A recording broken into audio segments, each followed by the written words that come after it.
recording by Jenny Hoops. Mystery of the Sea by Bram Stoker. Chapter 53, From the Deep. It could not have been more than a few minutes before I recovered consciousness, if indeed I were ever absolutely unconscious. It was rather the inevitable yielding to a strain on nerve and muscle and brain than a time of oblivion. I think that I always knew that I was by the sea, and that Marjorie was beside me and in trouble, but that was all. I was in the nightmare stage, when one can understand danger and realize terror, and when the only thing impossible to one is to do anything. Certainly when I came to myself, I was fully conscious of my surroundings. I was even surprised that I did not see on Marjorie's pale face the cold, faint gleam of light which had been there when last I saw her. The general light had, however, increased.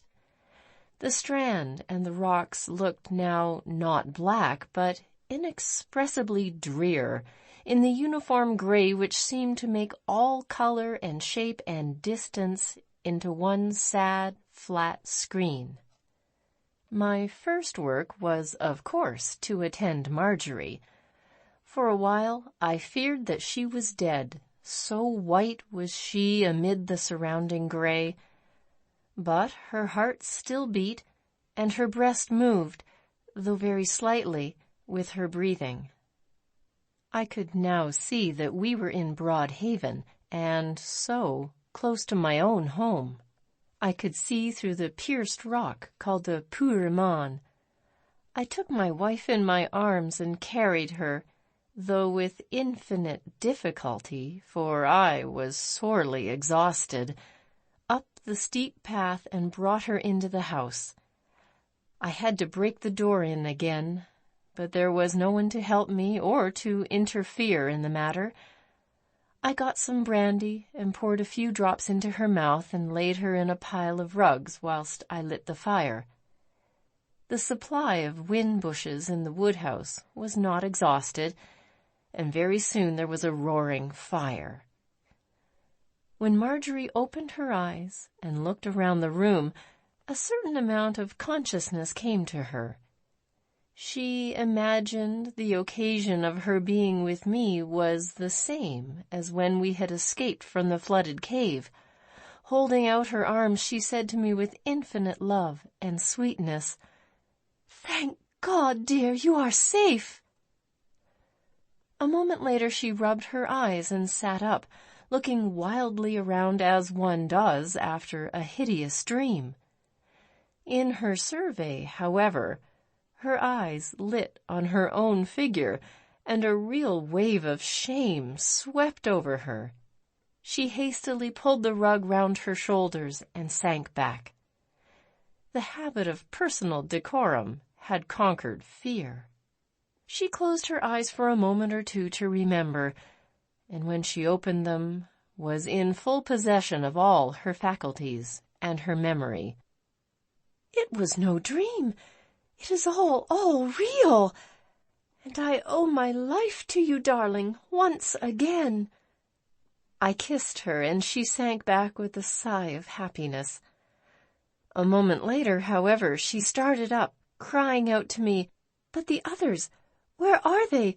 Quick, quick, let us go to help them if we can." She looked wildly round.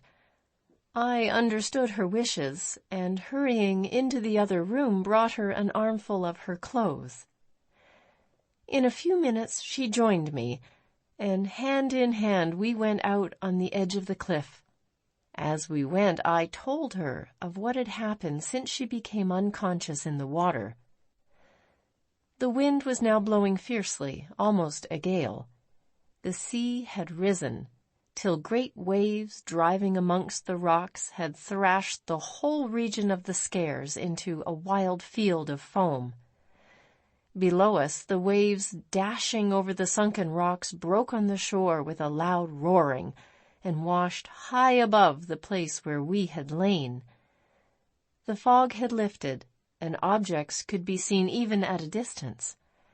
Far out, some miles away, lay a great ship, and by the outermost of the Skares, a little to the north of the great rock and where the sunken reef lies, rose part of a broken mast. But there was nothing else to be seen, except away to south a yacht tossing about under double-reef sails. Sea and sky were of a leaden gray, and the heavy clouds that drifted before the gale came so low as to make us think that they were the fog belts risen from the sea. Marjorie would not be contented till we had roused the whole village of Whinnyfold, and with them had gone all round the cliffs and looked into every little opening to see if there were trace or sign of any of those who had been wrecked with us. But it was all in vain. We sent a mounted messenger off to Crom with a note, for we knew in what terrible anxiety Mrs. Jack must be.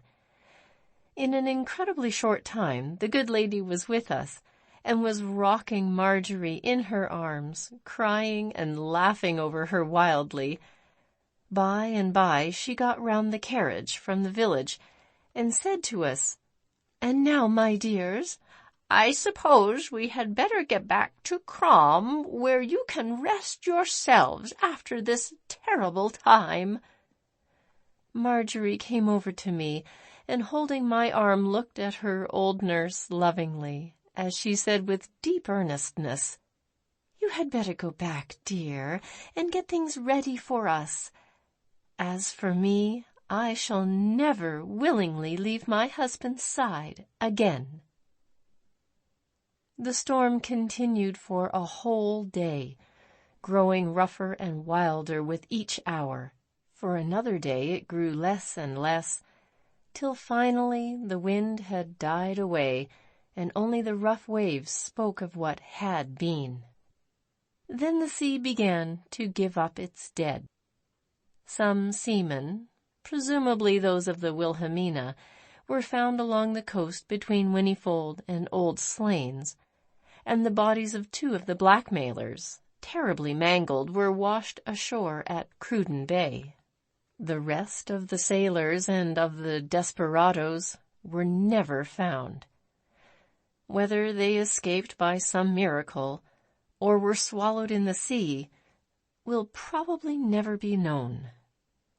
Strangest of all was the finding of Don Bernardino.